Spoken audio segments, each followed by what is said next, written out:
In the headlines, flags flown at half-staff as Dominica joins other Alba countries mourning the death of Fidel Castro.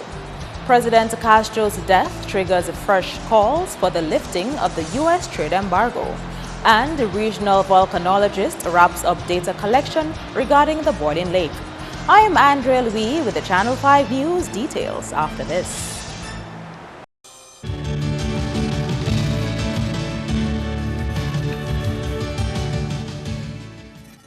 Thank you for staying with us. First up, the death of retired Cuban President Fidel Castro has diplomats calling for the lifting of the U.S. trade embargo on Cuba. 2 days following Castro's passing, Cuba was threatened by President-elect Donald Trump with a statement in the form of a tweet that he would reimpose sanctions on Cuba that had been lifted by the Obama administration upon an announcement of Castro's death. Trump released a statement describing him as a brutal dictator, having left a legacy of unimaginable suffering and poverty for his people, according to Trump. Trump tweeted that if Cuba is unwilling to make a better deal for the Cuban people, the Cuban-American people, and the U.S. as a whole, I will terminate deal. An over 50-year U.S. trade embargo on Cuba during Fidel Castro's presidency exists. It was hoped that the embargo could be lifted after the step by President Obama to reconcile U.S.-Cuba relations with Cuban President Raul Castro in December. Venezuela's resident ambassador to Dominica, Hayden Pirella, says he expected that would lead to the end of the U.S. ban on trade with Cuba. I believe that situation has to finish, no? When in the United States, all the president, they has a meeting, all then add finish that block that has to Cuba. And I believe that the important now that Cuban achievement development and finish that block for Cuba. I don't know because maybe Raul Castro is opening to that relation with United States, but now is coming another president, Mr. Trump, but I don't know. I prefer to wait. Pirella visited the Cuban embassy to sign a Fidel Castro condolence book. He says Castro left a legacy for everyone, recalling the friendship between former Venezuelan President Hugo Chavez and Castro. Cuba's resident ambassador to Dominica, Juan Carlos Frometa de la Rosa, prefers to remain optimistic about U.S.-Cuba relations. Well, with the new President Trump, so we have to see what we will do. I mean, embargo is still pending. Only the Congress have the right to lift the embargo, but now the Congress is Republicans. The President is a Republican. So we will see what will happen. His Excellency De La Rosa pointed out that Cuba is already in a position to improve relations with the U.S. In the past, 10 American presidents tried to destroy the Cuban Revolution. And Fidel was a leader, and they couldn't do that. Fortunately, President Obama established diplomatic relations with Cuba. So now we have embassy in both countries. So we are trying to improve, to normalize the relations. The future, we will see what will happen. To normalize the relations, I mean the bilateral relations, so the America has to lift the embargo. Right. That's the point now. I hope that in the future, the Congress will lift the embargo.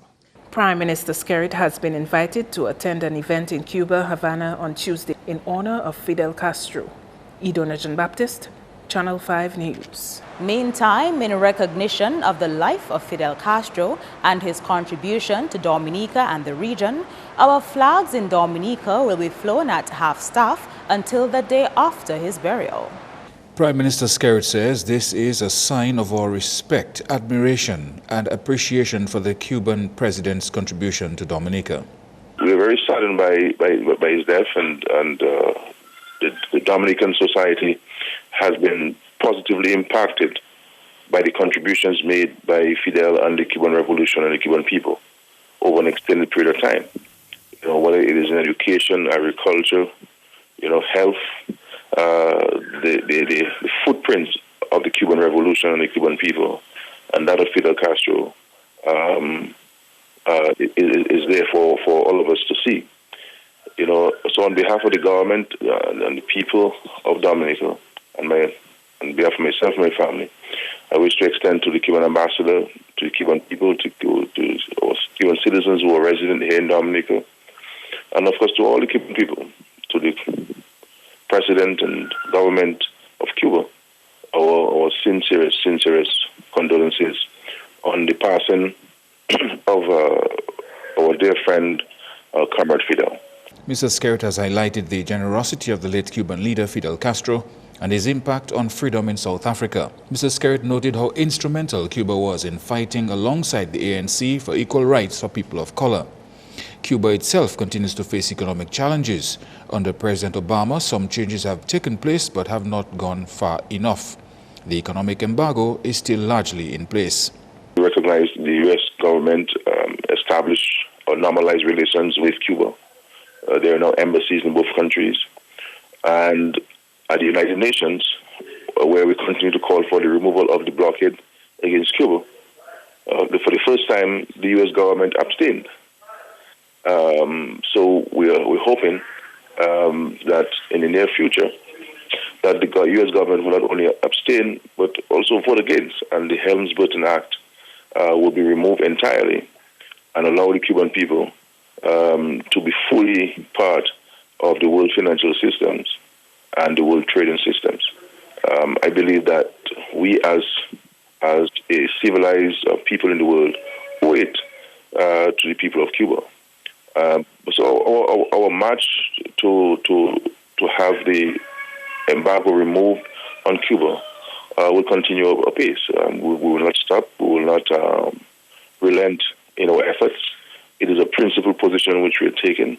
It is not an ideological one. It is a principled position, and I would believe that's the position which we must continue to hold and hold strongly to. In terms of healthcare and education, Mr. Skerritt says every country in the world would have been impacted by the generosity of the Cuban leader. Prime Minister Skerritt considers the late Fidel Castro as a mentor and friend.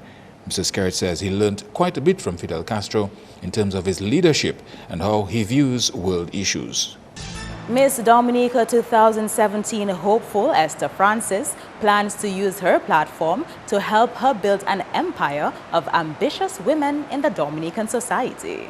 Francis told her official village launching at Lindo Park on Saturday that she is aspiring towards a legacy of economic betterment. She was the fourth Miss Dominica 2017 contestant to be launched so far. I hope one day to have a legacy, one of integrity and honesty and a helpful spirit that results in economic betterment. My platform is one of great significance. It is encouraging women empowerment through inspiring young ladies to be strong, ambitious, and smart.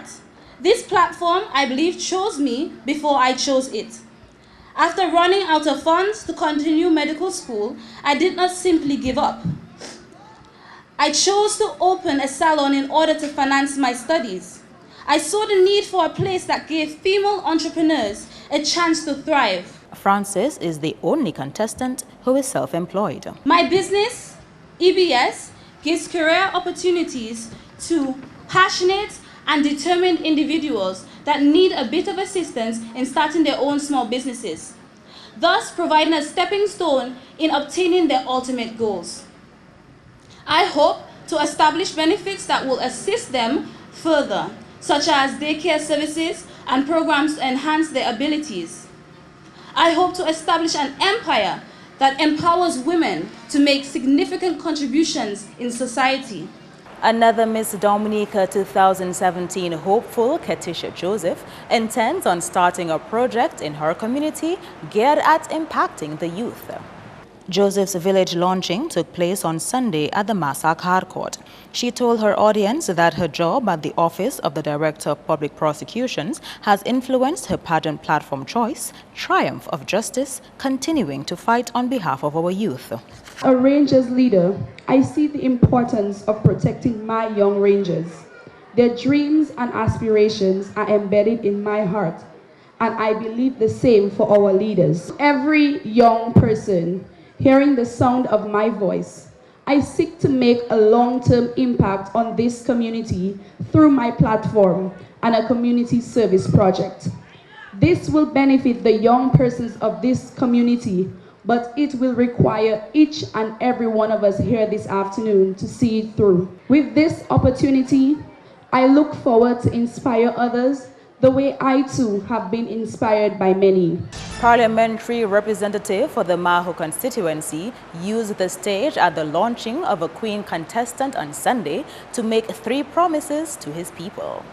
Government parliamentarian Reuben Blackmore made it known on Sunday that he is still energized, hinting that he will be available to recontest the next constitutionally due elections. He says an over $500,000 sports facility project is on his agenda for the constituency. Let me say to you in closing that next year around this time, God's willing, you are going to have right there a well-covered, modern sporting facility in Massac, and we shall make Massac the ultimate place for basketball and volleyball in Dominica. Already the designs have been finalized. We have the money, the $700,000 is actually budgeted for, and we are going to ensure that we give the people of Massac and Dominica by extension the best covered facility in Dominica. We are going to ensure that we build a proper playing field for you, the people of Massac. We are done yet. Already the design has been completed and it will be properly lit. Blackmore says a long-standing plan for a Maho to Massac bypass still stands. I want to say to you, the people in Massac, that the bypass is coming. The bypass is coming. Because I want us to run our mass in Massac undisturbed, to ensure that the vehicles will be passing that side, and we shall run our mass from Massac to Maho, my dear friends. Coming up, disaster risk consultant Cecil Shillingford on how to prepare for the approaching trough system.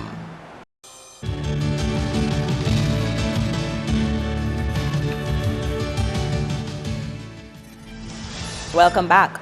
Disaster risk management consultant Cecil Shillingford says rumor control via social media is needed following incorrect information shared during the period of Hurricane Matthew. Shillingford says photos of storms in different Caribbean countries have been shared via social media and portrayed as Dominica. A lot of that can affect what the disaster office is doing in terms of wrong information being put out there, and there were we did spot some during Tropical Storm Matthew. We did spot some pictures shown on Facebook and other media showing damage of Tropical Storm Erica, and that again can either be well, it doesn't portray their immediate what is going on, and we're just hoping that some of that is not malicious. We're hoping that they are not malicious, but we want the general public to always stay focused and listen to information coming out of the Met Services and the Office of Disaster Management. In anticipation of a trough system later on Monday into Tuesday, expected to bring about 3 inches of rainfall, Shillingford is asking the public to be extremely cautious. Dominica will also experience a thunderstorm activity along with occasional gusty winds. As a result, Shillingford says people in areas prone to flooding, landslides and falling rocks are advised to be vigilant and to exercise extreme caution, as flash flooding is possible from Monday into Tuesday. The reason we do not want people to be just running around, especially in times of very heavy rains, is because of our topography, and you're driving along and there's always a cliff on one side, so there can be an induced landslide or some rock falls, and we do not want anybody to come into contact with any of those. With the heavy rains, you could see flooding situations, either from rivers, ravines, or just drains that are clogged and what have you. You have to exercise caution. Going over fast-moving water from, say, a ravine or what have you, if you have to drive or walk over, you have to be very careful. You have to make a determination as to whether you think you should go through or not go through. The public has also been advised to unplug all appliances during the thunderstorm. Shillingford is recommending that plugs be pulled off from the wall and not just switched off. A new tourist attraction is on the cards for the city of Roseau. This, as a team from the Outdoor Trust was on island to promote the Commonwealth Walkway. The Commonwealth Walkway is a route which connects the main attractions in the capital city of a Commonwealth country. The aim is to get both visitors and locals more physically active and engaged in the cultural and historical aspects of the capital. Approximately 15 bronze markers will be used to outline the route in Dominica, which is expected to be 5 kilometers in length.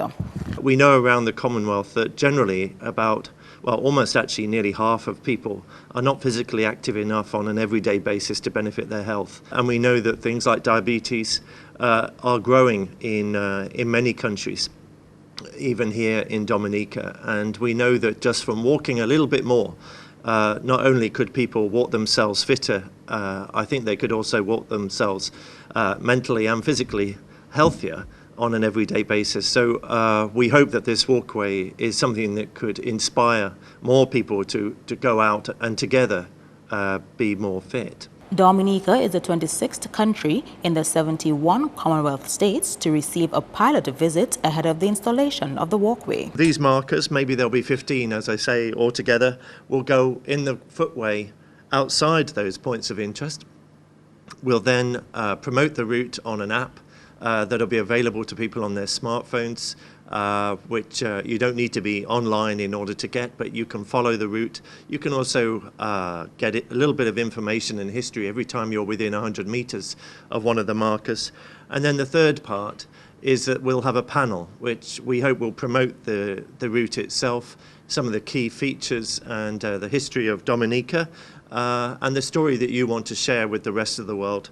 And we hope to put that panel somewhere probably down at the front, so it's nice and visible. Points of interest on the Commonwealth Walkway in Dominica include the Barracoon Building, Windsor Park Stadium, Botanic Gardens, Mon Bruce, and the Parliament Building. A Trinidad-based volcanologist with the UE Seismic Research Center has wrapped up her trip here to gather data and samples related to the ongoing phenomenon at the boiling lake. Earlier this month, authorities at the Office of Disaster Management and the Ministry of Forestry issued a stern warning to locals and visitors alike that they should stay away from the boiling lake as it has stopped boiling. It must be noted, though, that this is not the first time in Dominica's recorded history that the boiling lake has stopped boiling. This phenomenon has happened 6 other times since 1876. Research fellow volcanologist with the UESRC, Dr. Erosila Joseph, says this phenomenon is normal among other boiling lakes in the world. It is a natural phenomenon at the lake, as we've seen in the past, and it is likely to happen again in the future. It is not unusual in that other boiling lakes, like the boiling lake, does show similar fluctuations. What is unique about the boiling lake, though, is while other lakes show very rapid changes in water levels and activity, the boiling lake is on the other extreme, where it actually shows very long periods of stability and then periods of, short periods of fluctuations in activity and water levels. While this is a natural occurrence for a boiling lake, Dr. Joseph warns that there are still threats from the non-boiling status of the lake. There is a process or a phenomenon actually that we call a phreatic or steam explosion, and this happens when volumes of water heats up very rapidly, and it's like a flash to steam. So that release in energy when the water converts from a liquid state to a gas state, it's an explosive event. And then there's the other potential hazard, which is often with these phreatic explosions, there is a sudden release of carbon dioxide gas, which is odorless and colorless, and you can't smell it, and you don't know, that you're in the presence of it until you are lacking. It asphyxiates. You lack oxygen, and then you can't breathe. Due to weather conditions at the time, a trip to the boiling lake was not possible. However, equipment was provided to the ODM and Division of Forestry so that samples could be taken in the absence of a volcanologist from the UESRC. My visit here was not only to make a trip to the lake, but also to provide them with some equipment and sampling equipment so that they can actually also take samples and get temperature measurements on these visits.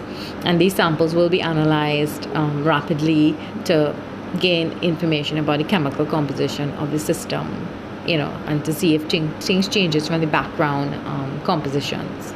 So this is something that will be ongoing, a routine program, and then we will also visit occasionally. The lake had stopped boiling in 1876, 1900, 1901, 1971, 1988 and 2004. And High Court Judge Victoria Charles Clark has slapped a $60,000 fine on Greenwich Foster of Dubla, who pleaded guilty to grievous bodily harm with intent on Adrian Carbon in July 2013 in Dubla. Foster approached Carbon during a Dubla fest, asking where he was from. When Carbon refused to tell him, Foster stabbed him 4 times in the back, causing serious injury to his spine and lung. Before sentencing Foster, Justice Charles Clark said, while such crimes deserve a custodial sentence, given the fact that Carbon is now walking with crutches and not able to work, a custodial sentence will not help, and he is better served with paying compensation. He was fined $5,000 to be paid in 3 months, in default 2 years in jail. He is to pay compensation of $55,000 to Carbon. $10,000 must be paid by November 30, 2016, and the balance to be paid in 2017 and 2018. In default of any payment, he will go to jail for 12 months. Kenny Williams is next with your sports highlights.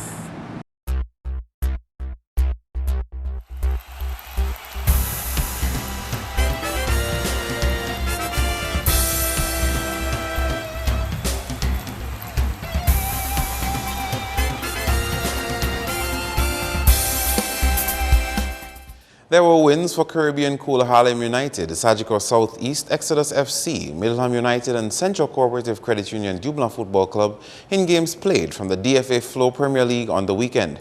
Exodus FC strengthened their bid for the championship with a 4-1 win against RIC Kensborough. Tariq Movan netted twice for Exodus, with 1 each from Javon George and Kevin Christmas. Maya Moranci scored for Kensborough.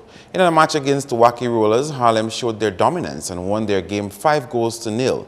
Kasim Peltier registered a hat-trick for Harlem, with Dunn and Gervais scoring 2. In another match, Sagicor Southeast defeated Bathurst State FC 3-1. Jocelyn Prince scored twice for Southeast, with Javid George assisting with 1. Anderson Lawrence netted for Bathurst State. Middleham United also had similar results when they beat Petro Caribe Point Michelle 3-1. Kimon John Baptist, Kurt Lee Augustine and Ashton Robin scored 1 each for Middleham, with Kieran Luis converting for Point Michelle. Finally, Dublin FC held their own against the Northern Concrete and Steel Bombers as the teams from the north battled it out to a 2-1 score in favor of Dublin. Dublin is now at the top of the points table with 25. Chad Bertrand got the 2 for Dublin, while Curtis St. Rose netted for Bombers. Meantime, in the Division 1 League, Police Sports Club crushed Trafalgar FC 6-1. Abishi Matthew registered a hat-trick for Police with single goals from Daniel, Bernard Daru and Kenny Thomas. Cassie St. John scored for Trafalgar. And ACS Tarish United defeated Andy Williams Spartans 2-0. Michael Nelson and Jonathan Abel scored for ACS. In local cricket, Point Michelle Cricket Academy walked away with 2 wins in action from the Dominica Cricket Association's T20 League on the weekend. In their match against Gladiators Sports Club, Point Michelle won by 6 wickets. Gladiators opened the batting and was bowled out for 92 in 18 overs. T. Gilbert added 21, while F. Etienne supported with 19. Set 93 for the win, Point Michel equaled that target with 4 wickets fallen. K. Peltier top scored with 36 and Dave Andrew scored 19. In another match against Sagicor General Somerset, Point Michel won by 4 wickets. Somerset took first knock and scored 129 for 9. Roy Marshall led the way with 83, while Anthony Scotland supported with 14. C. Martin picked up 3 for 19 and Daniel Dupini 3 for 34. In reply, Point Michel reached 130 for 6 to take the win. Dave Andrews scored a half-century, Tyrell Toussaint 32. Roy Marshall took 2 for 36 and A. Roy 2 for 27. And Gladiator Sports Club failed to show up for their match against Sagicor General Somerset, which means that Sagicor won by default. On to international cricket, where Day 3 had England trailing on 56 runs with 6 wickets in hand in the third test against India on Monday. England batted first and scored 283 all-out in the first innings. Johnny Bairstow scored 89. In reply, India posted a solid 417. Ravindra Jadeja top scored with 90, while R. Ashwin supported with 72, Virat Kohli 62, and C. Pujara 51. Ben Stokes picked up 5 for 73 and Adil Rashid 4 for 118. In the second innings, England reached 78 for 4 at close of play. Joe Root was undefeated on 36. Still in international cricket, Ross Taylor's 16th Test 100 drove New Zealand to a declaration 20 minutes from stumps on the 4th day, setting Pakistan an improbable 369 to win on Monday. New Zealand first at the crease made 271 with none of their batsmen topping Jeet Rival's 55. Pakistan responded with 216. Babar Azam scored 90 not out. Tim Southee wreaked havoc in the Zealanders' batting lineup, taking 6 for 80. In the second innings, New Zealand declared on 313 for 5. Ross Taylor smashed 102 not out, while Tom Latham supported with 80. Pakistan ended Day 4 on 1 without loss. Next up, a trust initiative from the Buckingham Palace, which involves a 5-kilometer walkway in Roseau, could have multiple benefits for nationals and visitors alike. This according to President of Dominica Commonwealth Games Association, Felix Wilson. It also will be for our country, and particularly young people, an education exercise where many young children at schools may not even know those historical points and information. Young persons, unemployed persons could be employed as guides, and they would continually take visitors as well as locals through the route and have an education in the history of not only Roseau but the Commonwealth of Dominica. We'll also use this, for example, on our Olympic Day run. We could use that route. When we get every 4 years the Queen's Baton, or if the Olympic flame comes to Dominica. There will be 15 markers placed along the route with signs promoting key features of Dominica. In addition, information on the route will be available on the mobile app and will be promoted there. That's all the sporting highlights for now. I am Kenny Williams. Join us again next time.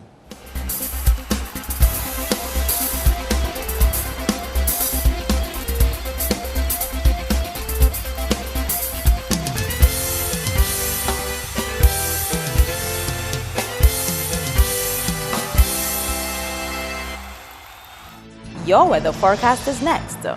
Good evening and welcome to tonight's weather broadcast. I am your presenter, Annie Carrette Joseph. We start off this evening by taking a look at earlier satellite imagery, and what it showed is this area of deep convection associated with a trough system currently affecting the region. Visible satellite imagery showed multi-layered clouds and pockets of thunderstorm cells affecting the area. Radar imagery indicated shower and thunderstorm activity affecting the central and northern portion of the Lesser Antilles. Conditions for tonight: cloudy to overcast with periods of moderate to heavy showers, thunderstorm and gusty winds. These conditions are expected to continue into tomorrow. As a result, a flood watch is in effect for Dominica until 12 noon tomorrow, Tuesday. Persons in areas prone to flooding, landslides and fallen rocks should continue to exercise extreme caution as flooding can occur. Sea conditions tomorrow, moderate in open water with waves up to 7 feet. Rough seas are expected in areas of shower and thunderstorm. Taking a look at the extended forecast, again tomorrow Tuesday, cloudy to overcast with periods of moderate to heavy showers, thunderstorm and gusty winds. On Wednesday and Thursday, partly cloudy to cloudy skies with some showers can be expected. Across the region tomorrow, the trough system will continue to affect the region, resulting in cloudy to overcast skies with showers and thunderstorm activity.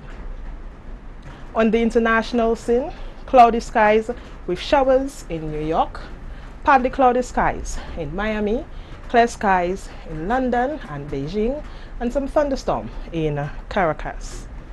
The sun will rise tomorrow at 6:15 a.m. and set at 5:33 p.m. For up-to-date information, log on to our website at weather.gov.dm or call the weather hotline at 447-5555. Have a good evening and please be safe. To end the news, the headlines again. Flags flown at half-staff as Dominica joins other Alba countries mourning the death of Fidel Castro. President Castro's death triggers fresh calls for the lifting of the U.S. trade embargo, and the regional volcanologist wraps up data collection regarding the boiling lake.